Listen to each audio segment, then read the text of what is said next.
It's in my arm, it's in my soul, it's in the base of all the music I like.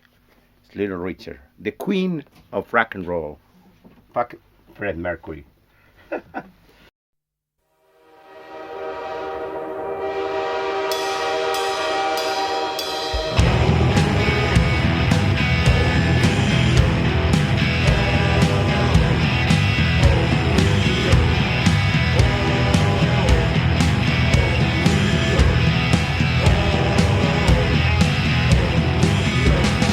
Det är som någon överfet Robert De Niro typ så här.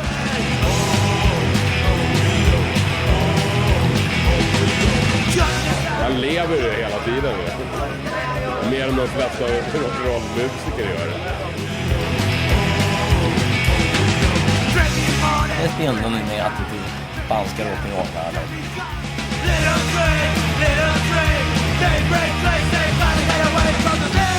The music was good, their attitude was good. They made it to the US way before the Super Suckers and all these bands, you know, they were doing it first.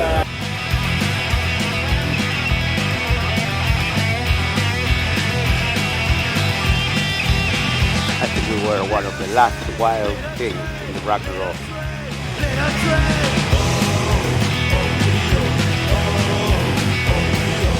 Visste om Kike var en klinga basker nede i Madrid på 200 kilo som gjorde konserter och sånt.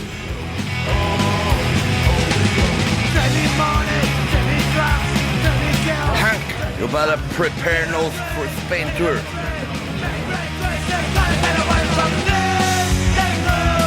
You got a hug. He doesn't drink the drugs anymore. Who? No, I don't do drugs, but I drink. To me? Not much.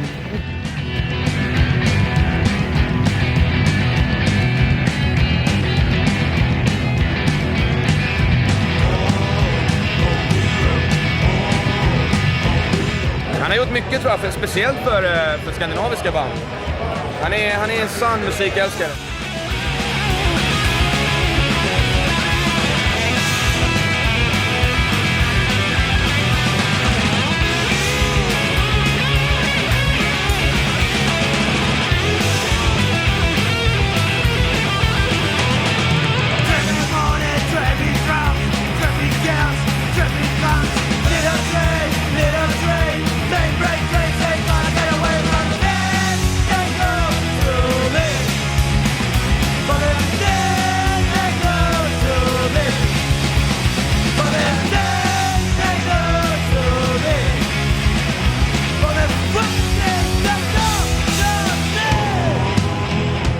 I live for rock and roll. I live for rock and roll.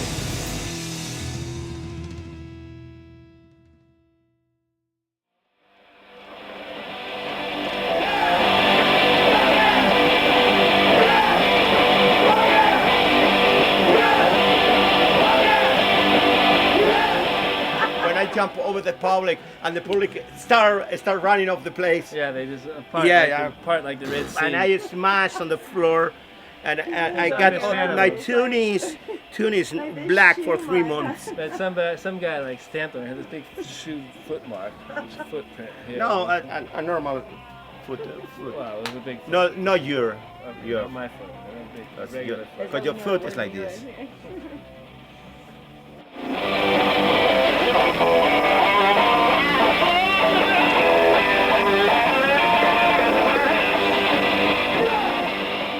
Show outside of Madrid was in this place called Carballo, which is up near La Coruña. It's this little village outside of Carballo, and we played, and it was the town festival. Some kind of kermesse. And we arrive, for the sound check, and there's this big stage, and it's this big open field, dirt field, and there was fireworks stands, fireworks stand, fireworks all the way around. And a small church. And a church right next to the stage. So we're doing the sound check, and this priest runs out and goes, "Stop playing! Wait till we're done with the mass." So we're waiting, and all the people come out of the church, and we finish sound check. We go to dinner, and then we're at the hotel. And we come back, and it's just packed with people. And everybody's saying to us, "Hey, you're the orchestra, the dance orchestra coming for the show." And we're like, "Well, yeah, whatever you say, yeah." They want rumba, cha-cha-cha. Yeah.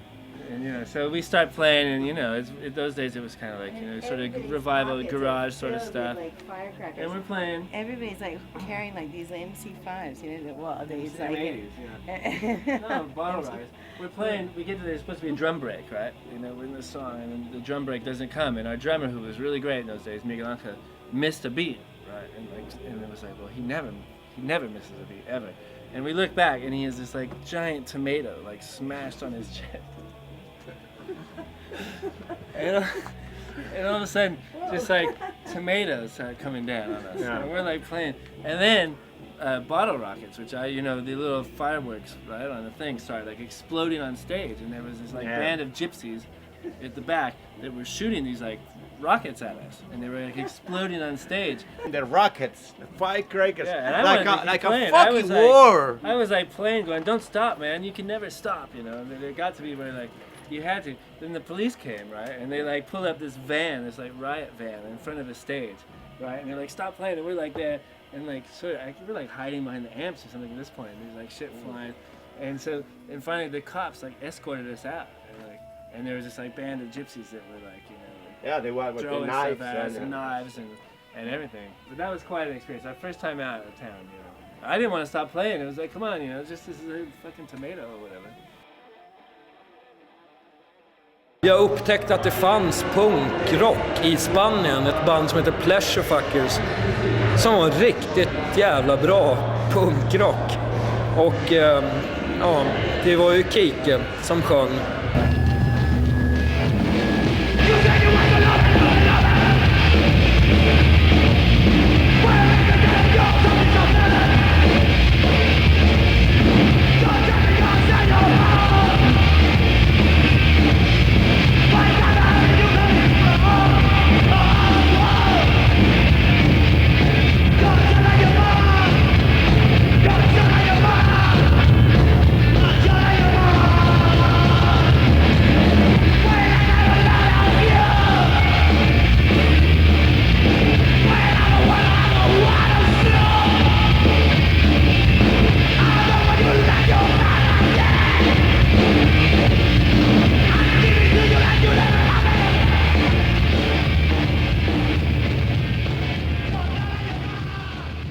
Ferie i Madrid med hun som jeg senere ble gift med.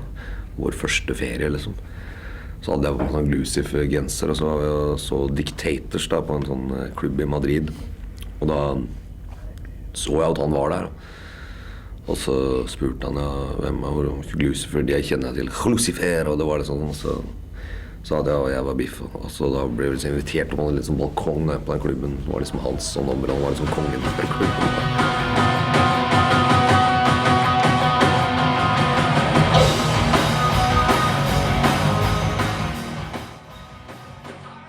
Da vi var på turné med den første gang, da, så kjørte vi en sånn der minibuss, sånn der van-type ting, Fiat eller et eller annet sånt, som vi satt inne og kokte rundt i Spania, og han satt i forsetet, og det var liksom 2 plasser i forsetet ved siden av sjåføren, og han tok jo begge de plassene. Og så bare snudde han seg innimellom og ropte etter, det noen snacks i bilen? Han bare, alt til meg, og helter i seg. Og det var liksom sånn mye eksess hele tida, og så hadde vi en tysk sjåfør på den tida som het Plyschi, men han Kike insisterte på å kalle han bare for Fritz. Det var liksom Otto var det. Otto, fucking Otto, det var det hele tiden. Og Hitler liksom, det var det 2 ting han kalte han, og han dreit helt hva han het bare Otto fordi han var tysker da. Kike var at når vi skulle kjøre seg i Spania, det veldig mye smale gater og sånt, det jævlig vanskelig å finne parkering ofte da. Så det ble litt sånn greie hver dag, hvor skal vi parkere, og sjåføren var litt sånn oppgitt over Kike som liksom skulle legge alt til rette. Han sa at det bare dirigerte helt frem til døra til klubben, og så bare velta han ut av bilen, og gikk han rett inn på klubben og begynte å drikke og spise liksom, og ga helt faen i parkering og innlasting og alt sånt. Så en dag skulle vi spille på sånn klubb, og da var han veldig, han skulle kjøres til døra da, på den klubben. Og da gjorde Plyschi, eller Otto, som han het etter hvert på den turneen, kjørte da bilen utrolig tett inntil en sånn vegg. Sånn bakdøra var fri da, så vi kunne åpne den og bare renne ut av den bilen, og så prøvde Kike å få opp den døra, så liksom krasjet den veggen, så var det en sånn glippe da, og så prøvde han å snike seg ut av den glippa, og så satt han fast i bildøra da, med den her kjempemagen sin, Og vi lå jo på gata og rulla av latter, det var så morsomt, mens han skrek fucking Otto, back up the car. Det synet kommer jeg aldri til å glemme. Han har jo tatt livet av katta sine. Eller om det var i fjor. Han greide å sovne. Katta lå og sov ved siden av han, så greide Kike å rulle seg opp på siden, opp på katta, så katta døde. Og da mener han etterpå at det var suicide, at yes, it was very depressed. Katta gikk selvmord og la seg under den.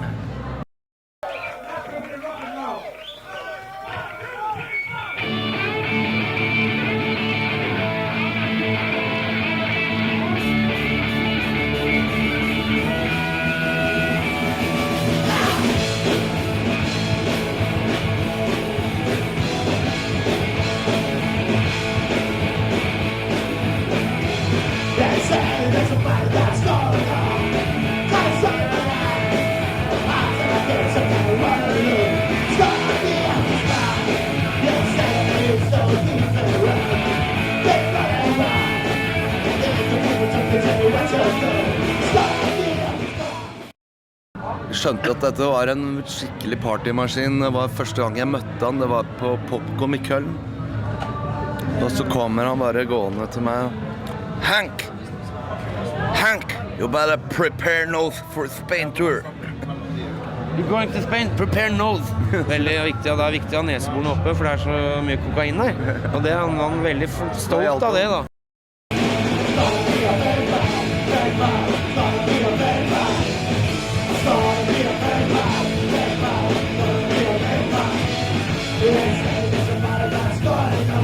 I'm Barnaby Bowles, and I played bass for the Pleasure Fuckers. I played bass for the Pleasure Fuckers since 1990. I guess I got to know Kike in San Fermines, which is, you can pick up that one, which is the thing they run in Pamplona, with the bulls running through the streets. And I don't know, are we allowed? Can we talk about drugs on this program, or what is the situation? We can. No. So there we are in Pamplona.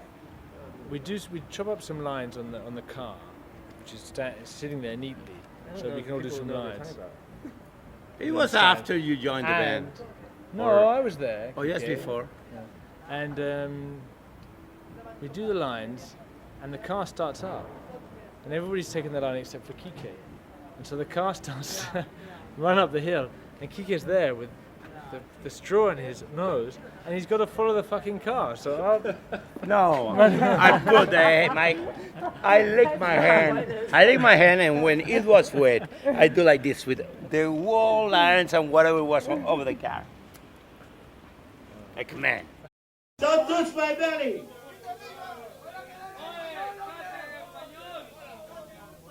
Párate en Madrid, Kike Turmix.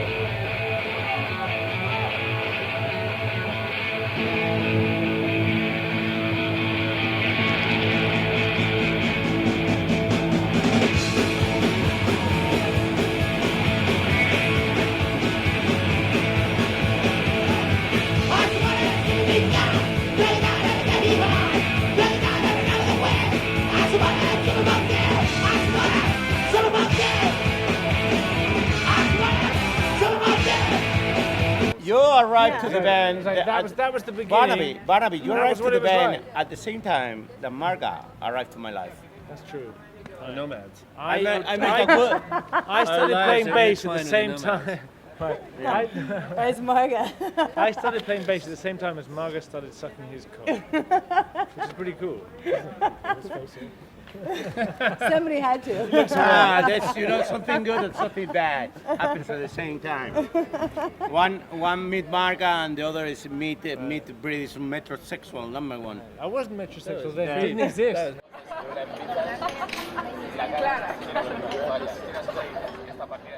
I'm always in that scene, that kind of music, that kind of bar, that kind of people, rock and roll. rock and roll music, rock and roll people, rock and roll clubs. So all my friends, all the people I know, I met them in clubs. One of them was the Agapo, the famous bar in Madrid, is closed now. So I met Kike there, I met, I don't know, all my friends.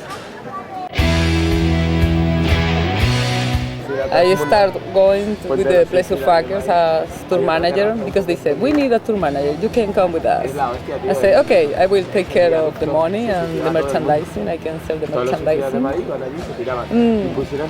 And take care of you. And we start traveling.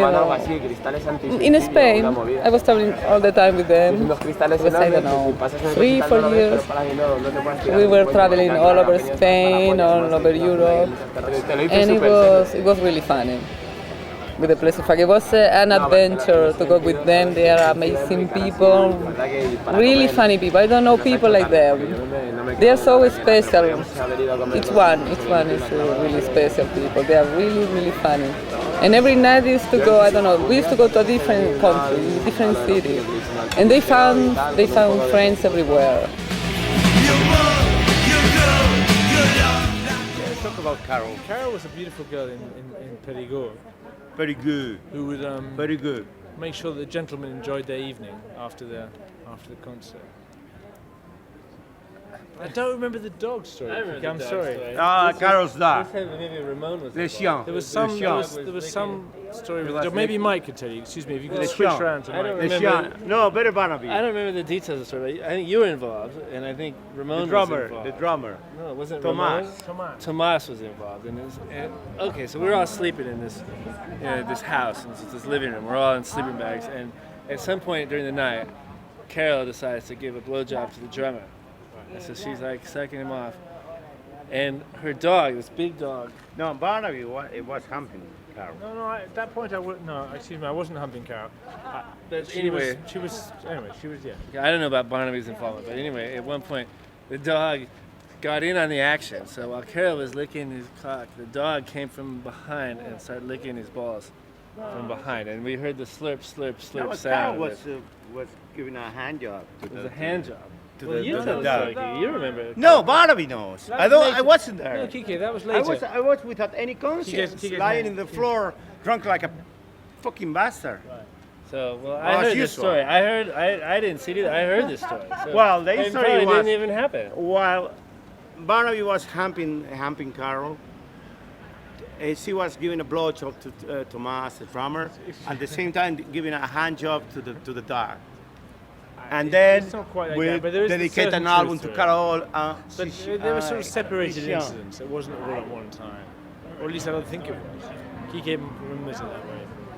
I think it was more Carol enjoyed her time with Tomas, and she enjoyed her time with me, and afterwards she enjoyed her time with the dog. So they were sort of separate, I believe.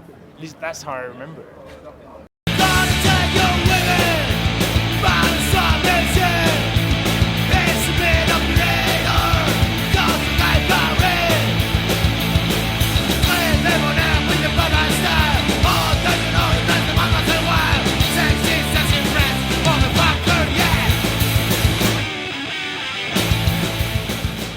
Well, the Pleasure Fuckers manager at the time, Marga, was sending me faxes back and forth. It was the time where we didn't have email. We played at Tabastia Club in Helsinki, which is a very important club in the city.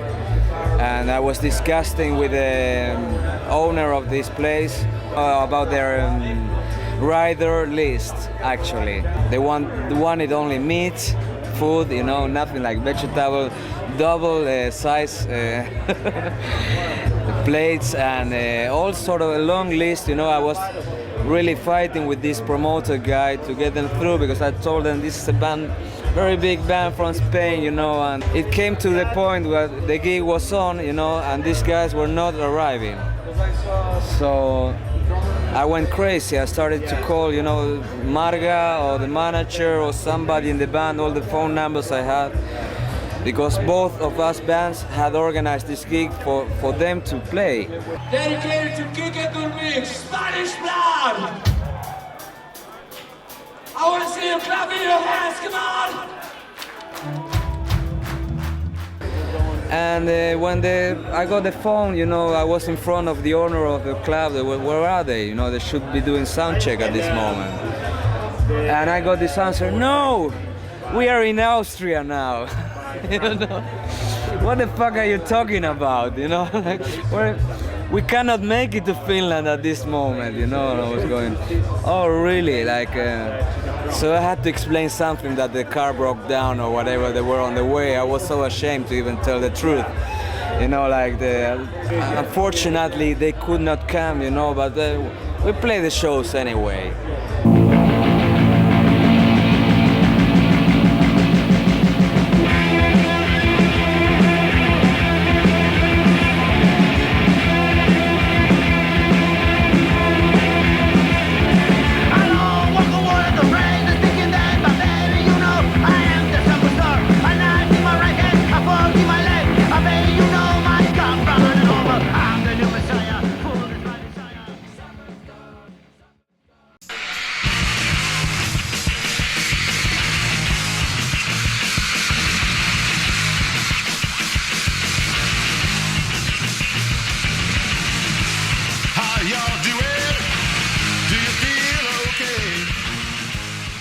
He asked me if we wanted to tour Spain, and I said, sure, get back to me in about a month. And when he did, he already had the tour booked and didn't tell us. So we had to scramble, and I had to put together an entirely different band to come and tour. But we did the shows, and you know, I mean, it worked out for the best because you know we had a chance to play for a lot of people, most of whom came out tonight, I think. Genom alla år där han har liksom varit på spindeln i nätet så att säga.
Alla rockband tycker det är kul att åka till länder där det är billigare att köpa grejer som är olagliga än i andra länder. Sverige, Norge, Danmark, Finland är det ganska dyrt med olagliga grejer. Så vi tyckte Spanien är perfekt och vi visste att Kike var en jävel på festa. Så vi är i Barcelona och spelar på, kommer inte ihåg vad stället hette, det är den här första turnén vi gör 97, 96 kanske, jag kommer inte ihåg. Och då är Dregen jävligt trött med gitarrist. Så kommer Kike så här ut från toaletten. Han har inte fixat några handdukar, det finns ingenting i logen, han var ju turnéledare. Han bara hahaha. Så bara, I got something for your nose. Sen, och Dregen bara, fan vad bra. Vi är ju ändå ett seriöst band, vi håller inte på med det, men det var så här nödfall tyckte Dregen. Nu ska gå han in på toaletten. Men då har han lagt en sån jävla skit. Kike, Dregen trodde att han skulle hitta en sån här lina cola. Men det enda han hittar är en stor jävla bajsskål, så bara stinker det skit. Och Kike Turmix skrattar i 5 timmar i sträck. Så här.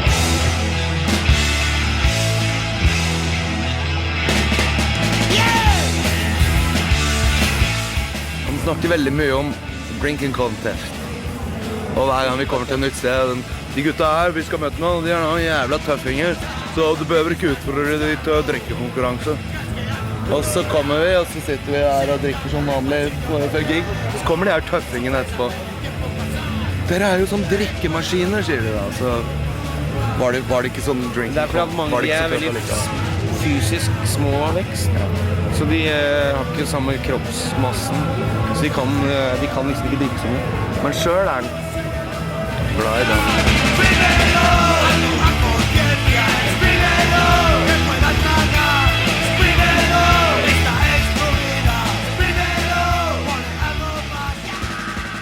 Første gang jeg spilte på en festival som het Festimad utenfor Madrid, som en slags øya-festivalen-type ting utenfor Madrid. Og det var vel noe av det første vi gjorde sammen med Kike, og det regnet. Så hele det festivalområdet var jo bare sånn gjørmehaug til slutt da. Og da hadde Kike drukket opp alt vi hadde fått av øl og sprit og sånt, og gikk rundt med en diger flaske Jegermeister som han helte ned i gapet hele tiden, med en alt for liten Lucifer T-skjorte på seg. Og så skulle han gå og hente pengene våre eller et eller annet sånt, og da gikk han på ræva da, i gjørma. Og da kom han ikke opp igjen, for han var så feit at han lå bare sånn og rullet rundt nede i gjørma med de der klærne, og ropte at kona hans måtte komme og dra opp. Han satt seg med største selvfølge inn i bilen, og så dro vi rett på en ganske sånn fint hotell, hvor han liksom skulle sitte og feste i en hotellbarn, og ingen løftet på et øyebryn. En helt sånn nedgjørma, drita full baske.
Jobs I have to do it pretty quick. Get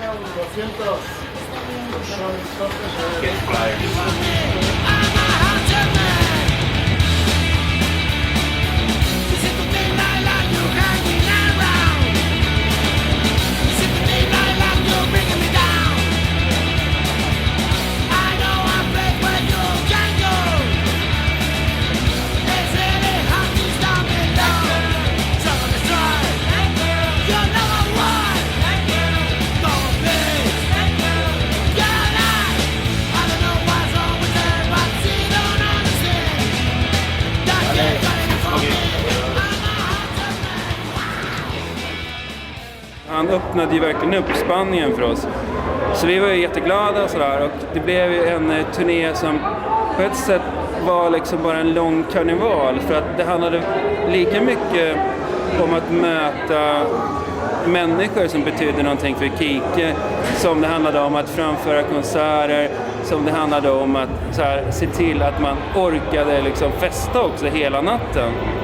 Så att efter de här 2 veckorna som det blev ungefär.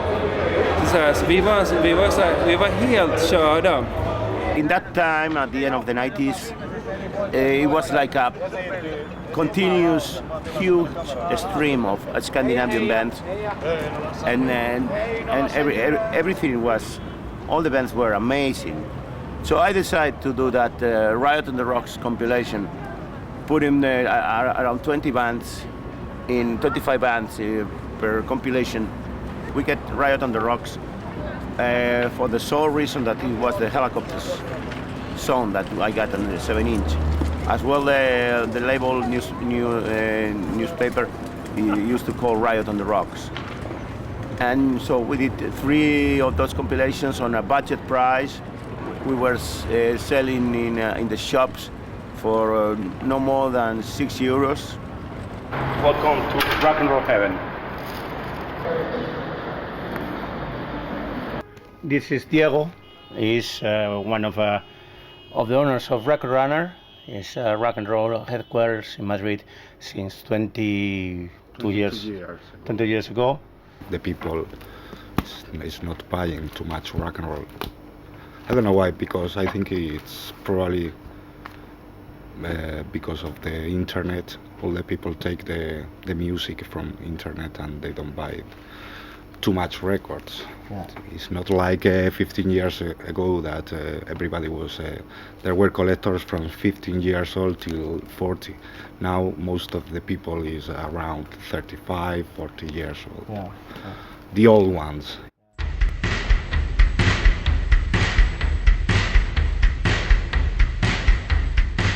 Of course. I don't think it needs any introduction. This is more than a taste. It's an obsession for me. Phil Spector. This is best producer ever. The masters of the universe. The only and only band. The Dictators. The best alive band. This is the best record ever done by any human. You can find everything on this record. Probably I'd rather Little Richard or I'd rather MC5, but this record is over everything.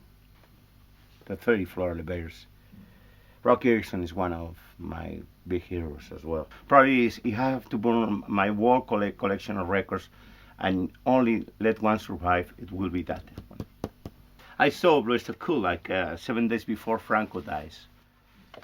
And they impressed me. Actually, it's the show that probably changed my life. That was the moment I say, okay, Kike, you are doing nothing in the university, so you must be a rocker.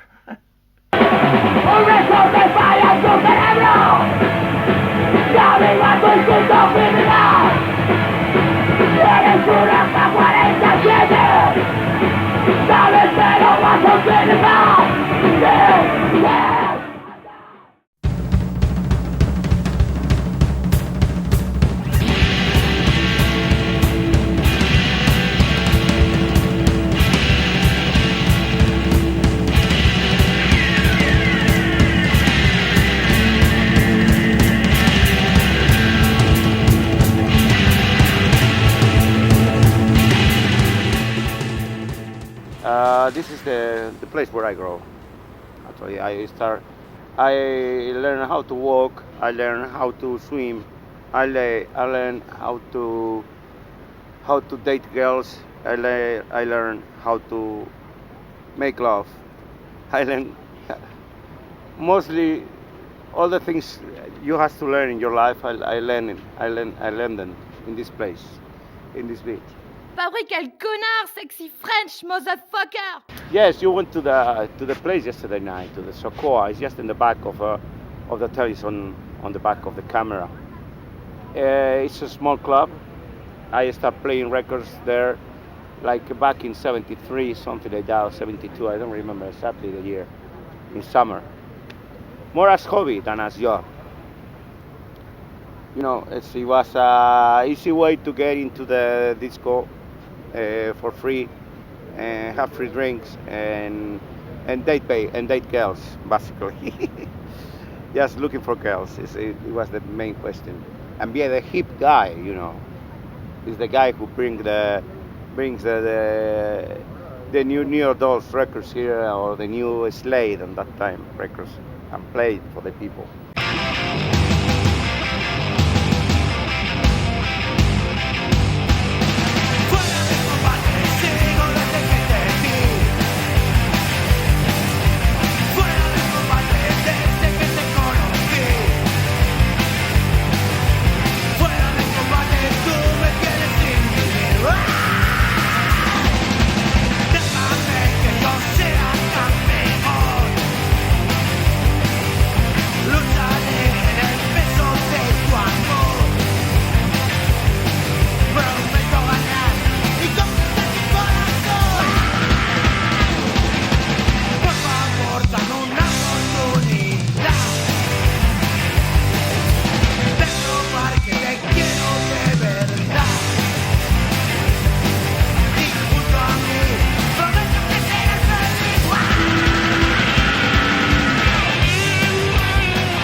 it's just a dream. I'm a rock and roller. I'm a fan of rock and roll since I was a kid.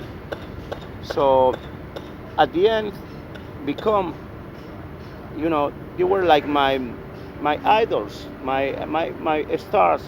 People like Wayne Kramer or Didi Ramon or Joey Ramon or Johnny Thunders, and can say, oh, they are my friends. If somebody tell me that when I was 19, 20 years old, say, no fucking way. I'm a poor young kid from Bilbao. I ain't gonna meet never Wayne Kramer. I ain't gonna meet never the Ramones. I ain't gonna meet never the Dictators.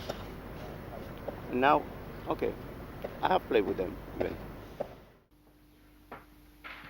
Vaya pedazo de combate. Y hablando de pesos pesados, el grupo que tenemos a continuación de eso sabe mucho. Un guiri, 3 yankees y un levantador de piedras vasco. Ellos son los fabulosos Pleasure Fuckers.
Pleasure Fuckers has been the biggest experience in my life. It's been 11 years of rock and roll, of road. 11 years, as we used to say, of hate, drunkenness, and vandalism. We were a rock and roll band on the whole sense of the word. I think we were one of the last wild things in the rock and roll. We got a reputation to fight for.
att han är sjuk, Kike också, som ni säkert förtäller i dokumentären, så vi hälsade på honom på sjukhuset. Han inte kunde se oss för några år sedan i Madrid, och han fick ett par Backyard Baby sneakers, såna här broderade Backyard Baby gympadojor, och han blev så här gråtmild. Och han har gjort mycket, tror jag, speciellt för skandinaviska band. Han är en sann musikälskare som tyvärr idag måste ta det lite lugnare än vad han gjorde innan. Alltså. Men jag hoppas han tar det lugnare och lever länge. Han har fått operert en pacemaker, så det blir spennende å se. Han måtte jo legge om litt av livsstilen som følge av det.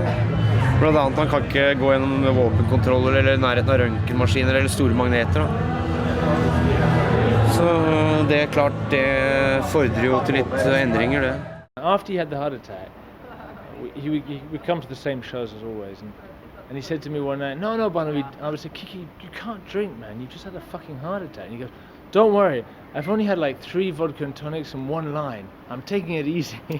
No, I don't do any lines. That's what you said, Kike. No, I didn't say that. No, don't be a liar. Probably say I only have like 3 Johnny Walkers and 1 beer. Excuse me. But He no. only had 3 Johnny Walkers and 1 beer. I swear you, 2 since I days got a after. heart attack, I don't do Okay. any fucking dope anymore. Only 3 Johnny Walkers and 1 beer. That's all right. Okay, it sticks to that. That's on film. You know, I'm getting old, and honestly, I'm not so strong. I got not the same impulse than before. Right now it's a downtime for rock and roll. Safety Pin Records is ruined. Doesn't exist anymore as label. But I'm just trying to see the light at the end of the tunnel. And start with that. You know, I'm 47 years old. I am doing that since 30 years. I don't know to do anything more. So I have to do it. I believe in rock and roll. Rock and roll is my life, and I have to do it.